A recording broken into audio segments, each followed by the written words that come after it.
सर्व श्रोतृवृंदांचं पुन्हा एकदा स्तोत्र शृंखलेमध्ये स्वागत. आपण विविध स्तोत्र पाहतोय, विविध स्तोत्र पाहिली. या सर्व स्तोत्रांमध्ये आपण एका स्तोत्राची कहाणी ऐकली, पण त्या स्तोत्राचं वर्णन मात्र राहून गेलं. स्तोत्र आहे कनकधारा स्तोत्र, ज्याची रचना आद्य शंकराचार्यांनी केलेली आहे. हे स्तोत्र जो कोणी म्हणेल त्याच्या घरी कधीही धन धान्य कमी पडणार नाही. अखंड त्याचा वर्षाव होत राहील, त्याची वृष्टी होत राहील. नावातच आहे कनकधारा. हे स्तोत्र नावाप्रमाणेच फलही देतं. महालक्ष्मी आदिशक्तीची स्तुती आहे या स्तोत्रामध्ये. हे स्तोत्र ज्या भक्तिभावाने आपण म्हणतो त्याच स्वरूपात आपल्याला त्याची फल प्राप्त होतात. आता या स्तोत्राच्या बाबतीत एक गोष्ट मुद्दामून सांगेन. मूळ स्तोत्राची जी रचना आहे ती रचना 21 श्लोकांची आहे, पण आज कित्येक जण आपल्याला 18च श्लोक रेकॉर्ड करून पाठवतात किंवा रेकॉर्ड केलेले आपल्याला ऑनलाईन पाहायला मिळतात. किंवा कित्येक ठिकाणी आपल्याला अर्थ असू देत, शब्द असू देत, हे सुद्धा 18च श्लोकांचे मिळतात. हे स्तोत्र 18 श्लोकांचं नाही, हे स्तोत्र 21 श्लोकांचं आहे. त्यामुळं हे स्तोत्र म्हणताना एवढी मात्र काळजी घ्यावी की हे 21 श्लोकांचंच आहे ना आपल्याला मिळतंय ते, आणि मग हे स्तोत्र म्हणावं. हे स्तोत्र विशेष करून सकाळी म्हणलं जातं. आपण दिवसभरात कधीही म्हणू शकतो. या स्तोत्राला ते बंधन नाही. याच वेळी म्हणलं पाहिजे, त्याच वेळी म्हणलं पाहिजे असं कुठलंच बंधन नाही. पण जे म्हणाल ते अतिशय प्रेम भावनेने आणि भक्ती भावनेने म्हणावं. आचार्य काय म्हणतायत ते पाहूया. अंगम हरे पुलकभूषणमाश्रयन्ती भृंगांगनेव मुकुलाभरणन्तमालम् अंगीकृताखिल विभूतिरपांगलीला मांगल्यतास्तु मम मंगलदेवतायाः. जे भुंगे असतात ना, हे अर्धवट उमललेल्या तमाल वृक्षाची जी फुलं आहेत त्याच्या जवळ घिरट्या घालत असतात. ती तमालाची जी फुलं आहेत ना, ती फुलं नाही तर ती पानच आहेत, पण ती दिसतात फुलांसारखी. आणि त्याचा रंग नुकत्या उमललेल्या पालवीसारखा दिसतो, अगदी लाल सुटूक. अशा त्या पानांभोवती ते भोवरे घिरट्या घालत असतात. तद्वतच साक्षात भगवान विष्णूंच्या आजूबाजूला जिचा सातत्याने निवास आहे, जिच्या दृष्टीमुळे सर्वत्र सर्वजण रोमांचित होतात. भगवान विष्णू हे साक्षात ऐश्वर्याचं स्वरूप आहे. आणि ही महालक्ष्मी ऐश्वर्य प्रदात्री आहे. अहो, भगवान विष्णू नसतील तर प्राण नाहीयेत, आणि ते प्राण चालवण्याचं काम लक्ष्मी करते. कसं? अहो, ती नसेल तर आपलं जीवन जगणार कसं हो? नुसताच जीव आहे पण बाकी काहीच नाहीये असं नाही होत. हे दोघही जण तितकेच आवश्यक आहेत.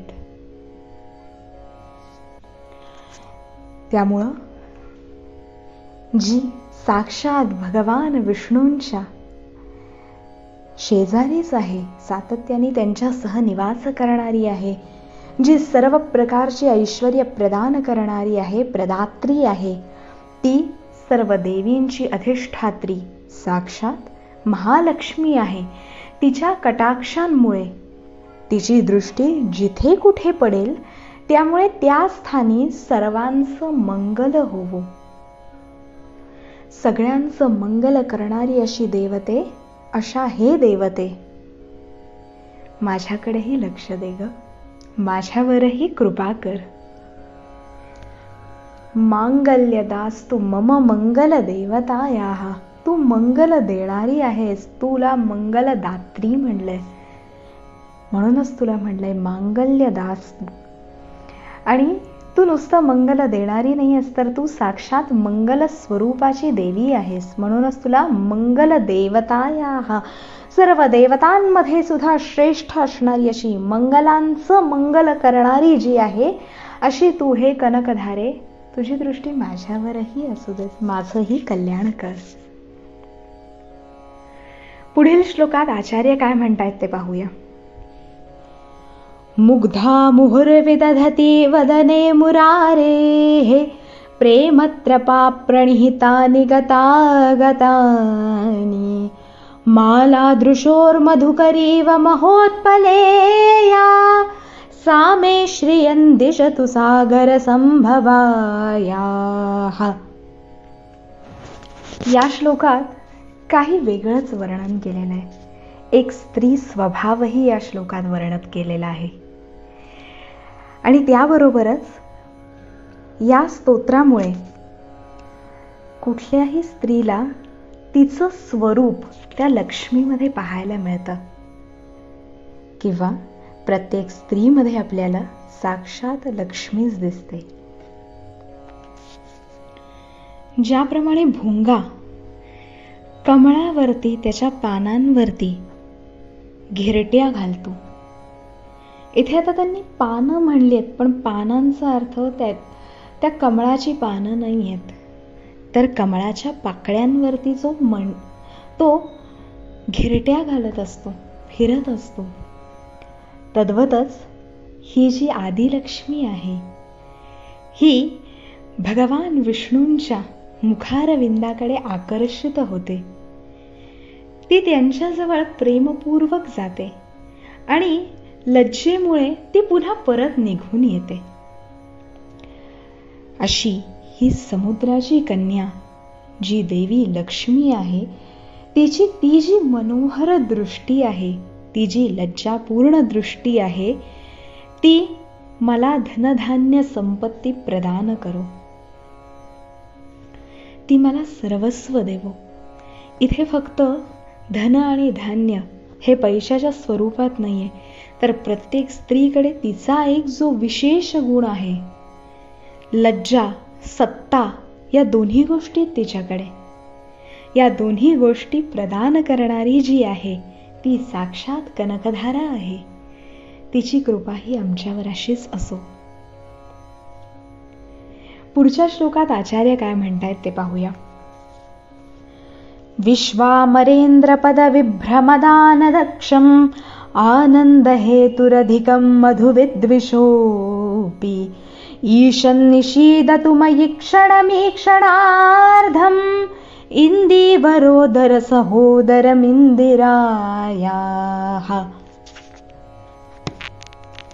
ही जी जगदंबा, जगन्माता, आदिशक्ती आहे, ही सर्व देवतांमध्ये राजा इंद्राचं जे वैभवशाली पद आहे, विलासपूर्ण असं जे पद आहे ना, ते देण्यास सुद्धा ही समर्थ आहे. सगळ्या पदांमध्ये इंद्र हे पद श्रेष्ठ काय?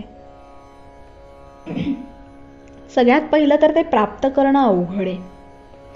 त्याच्यासाठी 100 अश्वमेध यज्ञ करणं आवश्यक आहे.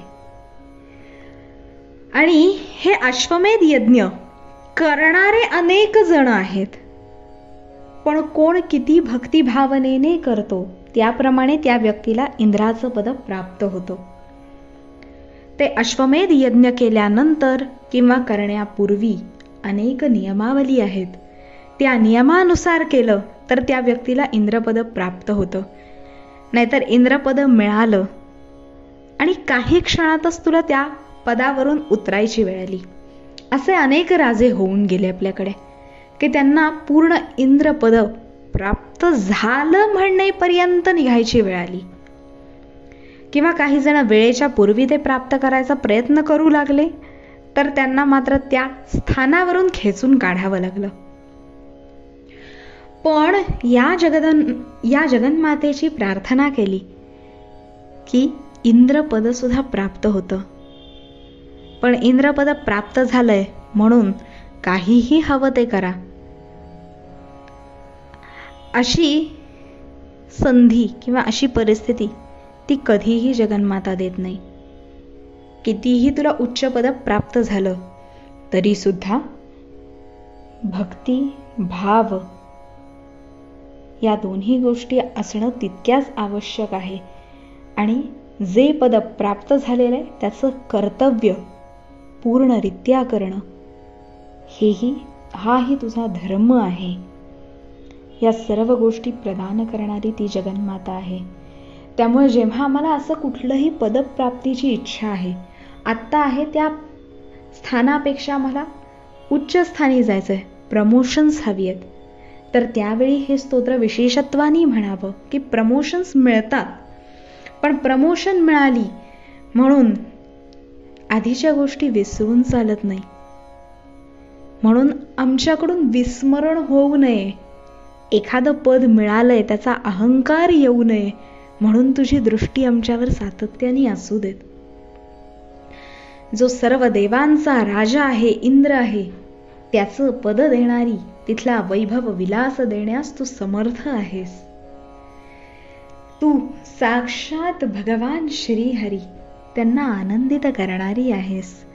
तसेच तुझे जे नीलकमल स्वरूपी नेत्र आहेत आणि त्याच्यामुळे चेहऱ्यावर पडणारी हलकी जी छटा आहे त्यामुळे तू अतिशय मनोहर दिसतेस. अशी ही मनोहर स्वरूप असणारी लक्ष्मी, हे महालक्ष्मी, तुझे अर्धवट उघडलेले जे नेत्र आहेत ते नेत्र, त्याच्यातून बाहेर येणारी जी दृष्टी आहे ती क्षणभर माझ्यावर सुद्धा ठेव, अवश्य ठेव. आणि माझ्यावर अखंड तुझी कृपा असू देत. तुझ्या कृपेचा वर्षाव माझ्यावर करत राहा की तुझ्या कृपेमुळे मला अधिकाधिक श्रेष्ठ आणि उन्नती प्राप्त होत राहील. आणि प्राप्त होत असतानाच त्याचा अहंकार होऊ देऊ नकोस. अहंकाराचा वारा न लागो राजसा. म्हणून तुझी प्रार्थना माझ्याकडून सातत्याने होत राहू देत. ही सुद्धा कृपा तूच कर माझ्यावर. आता आपण कनकधारा स्तोत्रातले 3 श्लोक पाहिले. पुढील श्लोक आणि त्याचा विचार आपण पुढील भागात करूया. तोपर्यंत आपण हे स्तोत्र रोज म्हणायचा प्रयत्न करूया. आणि जेव्हा कधीही म्हणू त्यावेळी विशेषत्वाने लक्ष देऊन आम्ही हे करू की 21 श्लोक आहेत, 18 श्लोकवाली स्क्रिप्ट घेऊ नका. ते अर्धवट स्तोत्र आहे. स्तोत्र पूर्ण म्हणा आणि त्याच्यातून प्राप्त होणारा आनंद आणि फलश्रुती या दोन्हीचा आनंद आणि आस्वाद घ्या. धन्यवाद.